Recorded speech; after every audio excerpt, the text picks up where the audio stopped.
Prime Big Deal Days is here. Woohoo! Which can lead to involuntary deal squeals, like the classic deal on a new blender squeal. Yeah! Save big this Prime Big Deal Days. On now. Let's go, boys and girls. 2-Footed Extra. Today is Wednesday. It is October the 9th. Hope you're all well. Let's get into the news. So, Chicky Begiristain will leave Manchester City at the end of this season. He's been the director of football for, I think, 9 or 10 years now. And he has decided that he is going to step away. Now, it's been reported for a number of years that he was considering leaving, but stayed because of his friendship and relationship with Pep. It likely goes both ways as well, that if he's leaving, it might indicate that Pep is leaving at the end of the season when he's also out of contract. We'll have to wait and see. Now, the early reports are that Hugo Viana of Sporting Lisbon is the preferred choice of Manchester City to take over. He's done an exceptional job with Sporting, and I think if you follow the logic of Cheeky leaves, Pep leaves, Viana comes in, maybe his preferred choice as manager would be Ruben Amorim. City's squad would need quite a bit of tweaking for Amorim, I think. They'd need to invest in wing-backs, of which they currently don't really have any. Rico Lewis could play as a wing-back, but I think he's better in midfield than he is at full-back. You could certainly put together a decent back three with Gvardiol on the left, Diaz in the middle, and Stones or Akanji, neither are ideal, on the right. So I think you're looking at one centre-back, 2 wing-backs, Rodri and whoever next to him in midfield. And then in the forward line, they're obviously fine. They've got loads of options.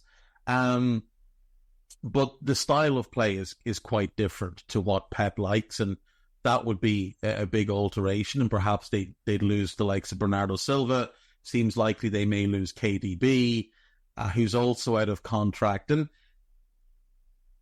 it might signal a bit of a step back for City. Of course, this is all hypothetical, and they might not be in a position to appoint a Hugo Viana or a Ruben Amorim, depending on the outcome of their 115 charges that have been levied against them by the Football Association. We'll see what happens when all of that shakes out. Obviously, it's ongoing at the moment. If it turns out the way this previous thing has turned out this week, what's likely to happen is that City will be playing their football in the National League next year while still claiming to have won the case. Because they very clearly have not lost, they have lost this case. They brought 25 charges against the Premier League. 23 of them they lost on. They won on 2 minor ones. And one of the ones they won on, the bigger victory for them might actually be to turn the spotlight onto Arsenal and 1 or 2 other clubs, including Everton, by the way, who shilled for them. But a lot of misinformation out there, City driving most of that, which, is not to be unexpected. Bear in mind, this is the same club that have been paying influencers to tweet out that City are confident that the 115 charges were going to be dismissed and that they were going to win and that they'd already won and all this kind of nonsense. It's very reminiscent of what's currently happening in US politics. And on the topic of the US, this goes to anybody living in the Florida region, the Georgia region, North Carolina, Tennessee. I hope you're all safe. I hope you're all well. It's a horrific time for you at the moment after Hurricane Helene. Now we've got Hurricane Milton expected to make landfall, I believe, 11 p.m. local time tonight, coming in around Sarasota and potentially hitting Tampa as well, or likely to hit Tampa as well. Please evacuate if you've been told to evacuate. Please stay safe. Please don't take unnecessary risks, and God willing, you will be fine. And hopefully your homes and your belongings will also be fine. I can't imagine what it's like to live in an area that is just under such threat from something like the weather that we often take for granted. It rains here and I moan about it all the time, but the rain is never going to wash away my home. It's never going to put my life or my family's life or my pets' lives at risk. But for you guys, the weather you have to deal with, now again, it's not all the time, it's, seasonal, and it's not every year that you get hit, somewhere else might get hit. But it's amazing to think that there is places where that is the case. And obviously, at least in America, you have FEMA, you have government help, you have a huge machine to help. In other countries, they're not quite as lucky. So as bad as it might feel for those in America, there is always, some solace to be taken in the fact that at least you have that help, you have that assistance, you can reach out. FEMA will help you. They will do the recovery. It's a long road, obviously, for people to try and rebuild their lives and rebuild everything that they've lost, but there is at least a machine there to help, and other people are not as fortunate. But do, please, anyone in Florida, I suppose it's north and west Florida, really, isn't it, that's set to get hit the hardest. Looks like southern Florida will be missed by this one, but they'll probably still get some rain and some high winds, but nothing that's going to be catastrophic. If it carries on, it could hit Orlando and places like that. And I know I've got a couple of listeners in Orlando, so been talking to one or two of them over the last couple of days, and they haven't been told to evacuate, but they're keeping vigilant. So do please keep vigilant and stay safe. Right, moving on. Jurgen Klopp is taking on a new role with Red Bull. He is to be the global director of football, something along those lines. It's a role that Gerard Houllier once held, and he said himself that his primary role will be to act as a mentor to coaches within their organization. And I think it's an interesting role for him. I think it's certainly a surprising role, but yeah, I think it's one where he could make a difference for that group. So Red Bull, obviously, they own the New York Red Bulls, RB Leipzig, Red Bull Salzburg, Red Bull Bragantino. I think there's a club in Africa. I could be wrong. I'm certain there's a club in Africa that had their ownership on it. Red Bull Ghana, that's it, isn't it? Oh no, it was closed. Never mind. It was closed many years ago. It obviously didn't work out. They also own Liefering in Austria, as well as a minority ownership in Leeds. I'm not sure if he's going to have any involvement with Leeds, but certainly you'd imagine both clubs in Austria, Bragantino in Brazil, Leipzig and New York Red Bulls will all fall under his remit. And he will work with the coaches there, give them direction, give them assistance, and hopefully have himself a good old time. Is Cole Palmer England's most important player? No. What are we doing here? Look, Cole Palmer's a very good player. He's a very, very good player. But England's most important player, does he even get in their best 11? He doesn't for me. He genuinely doesn't for me. Where would you play him? Off the right? But Kyle Saka is a better player than Cole Palmer. Phil Foden is a better player than Cole Palmer. Palmer has the potential to get to maybe the same level, but for right now, they're both better than him. As a 10, Jude Bellingham's a better player than him. And I don't imagine he's going to play off the left. England's problem position, of course, is that left-wing role. Cole Palmer doesn't fill it. And they have better options, right wing and 10. So no, he's not the most important player. He can be a very important squad player, but I don't think he gets in their best 11. Despite the fact that since going to Chelsea, he has done exceptionally well. Like, he was tremendous last season. Scored 25 goals for Chelsea last season.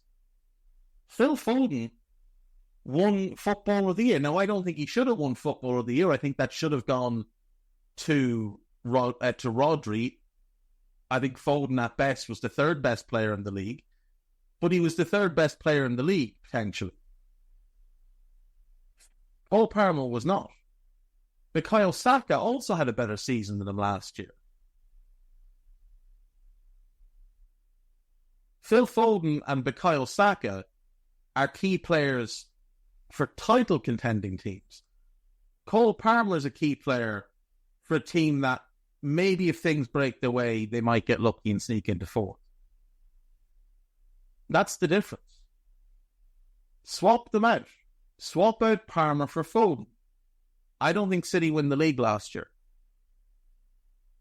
Swap out Palmer for Saka. I don't think Arsenal are as good. I think Cole Palmer's really, really good, but he's not England's most important player. That's just utter nonsense. Alisson Becker is facing at least a month on the sidelines, probably more like 6 weeks, according to local journalists. Not the ideal time for such an injury, but it is what it is. Curtis Jones and Tino Livramento have been added to the England squad, both players that worked under Lee Carsley at underage level. Let's see. Ben Doak has been tipped for great things for so long, it's easy to forget he's still only 18 years of age. Yeah, he said he played more football in the last week than he had in the previous 7 months. Obviously, he missed most of last season with a knee injury, so it's good to see him back playing and performing well. There's a good piece here on Nottingham Forest and the numbers that back up their solid start to the season. What else do we have here? We had, I believe, Women's Champions League games last night, so let's dig into those. Lyon beat Galatasaray by 3-0. Roma beat Wolfsburg by 1-0. Chelsea beat Real Madrid 3-2.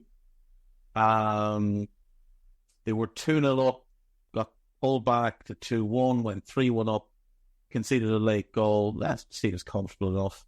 And where's that other one? Celtic lost 2-0 at home to 20. Ongoing at the moment, you've got Bayern Munich and Arsenal and Hammarby and St. Pölten. Those games are both 0-0. Later today, Vålerenga hosts Juve, and in the big one, Man City take on Barcelona. Nottingham Forest and Chelsea have both been charged with failure to control their players after the bit of a scuffle that took place at the weekend. And I think that is everything news-wise. So we'll go to break. We'll come back with the gossip. Right, welcome back. So, into the gossip, but first, I believe there is some news coming out of Manchester United, and that Erik ten Hag has survived the axe after United's board members held a 7-hour meeting yesterday to discuss whether or not they would be keeping him. The fact that it took 7 hours to make that decision is quite staggering. One way or another, to be honest. Right. Bournemouth forward Antoine Semenyo is attracting interest from Liverpool, Newcastle and Tottenham after his impressive start to the season. I'm in no way surprised. Absolutely no way surprised. He's really, really good. Saudi club Al Nazir are confident of signing KDB when his contract at Man City expires at the end of the season. Trent Alexander-Arnold could be convinced to run down his contract at Liverpool and join Real Madrid on a free by Jude Bellingham. Jude is not going to convince him one way or another. Like, that's just nonsense and acting as if Trent doesn't have a mind of his own. Real are stepping up their interest in Trent, but Liverpool are hopeful that they convince him. The latest I've heard is that they're confident that they convince him to stay. That's what I've heard, that they're confident. Liverpool have identified Omar Marmoush and Karim Adeyemi as potential replacements for Mohamed Salah. No. Marmoush off the right, absolutely not. Adeyemi, no. Just no. Simple as that. Manchester United hopes of signing Colombian midfielder Richard Rios have improved, with Palmeiras willing to consider selling him for 20 million euros in January. I don't know where this report comes from. This article is on Caught Offside by Mark Bruss, who is a scaffer. Sources close to the situation have informed Caught Offside. But stop pretending you have sources in Brazil. For the love of God, if you're going to spoof, at least make it somewhat realistic. You do not have sources close to the situation. You do not have sources in Brazil. You have no sources inside Palmeiras. You have no sources close to a Colombian international who doesn't play in England. Like, just behave yourself, Mark Bruss. And what would be the point? Rios is really good. He doesn't fix United's issues in midfield. Doesn't even come close to doing it. Arsenal and Manchester United are tracking Wigan's 22-year-old English goalkeeper Sam Tickle as they look to strengthen. Arsenal did kind of strengthen their goalkeeping situation in the summer, but maybe they're looking for, maybe they don't view Neto as someone they're going to keep long term, and maybe that's why they might be looking at Tickle. Could understand it fully with Arsenal or with United if Binder decides he wants to move on, so they're looking for a new backup. Southampton's hierarchy are set to meet to discuss Russell Martin's future at the club. I wouldn't be surprised if he goes. I genuinely wouldn't. Randall Colomouani could leave PSG in January, but the French champions want at least 70 million euro for him. Who wants to break it to them that he's not worth close to that? Like, let's recap Randall Colomouani, shall we? Good player, no question. Was at Nantes in the French league. Had 2 seasons in the first team. Scored 10 goals in 40 games, 13 goals in 41. Left on a free to go to Eintracht. 23 goals in 46 games. Did very well. Like with many who go to Eintracht, Haller, Jovic, Kamada, there's someone else that I'm not thinking of. And then didn't translate that when they left. He went to PSG last season, scored 9 goals. Scored 6 in the league in 26 games. This season he's got 2 in 9. His valuation has plummeted since joining PSG for 80 million euro. Right now, you would be out of your mind to consider paying over 50 million euro for him. He's a good player, no question. He is not a 70 million euro footballer. Like, Gonçalo Ramos went there the same summer for a similar price. He has been pretty poor. He's been better than Colomouani. That price is nonsensical. Florian Wirtz is keen to join Bayern Munich next summer. So says Sky Germany. I'm sure they heard that directly from Bayern.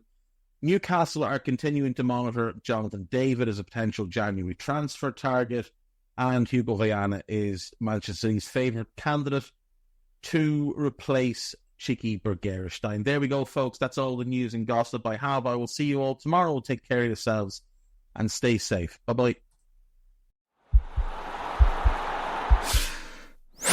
This podcast is part of the Sports Social Podcast Network.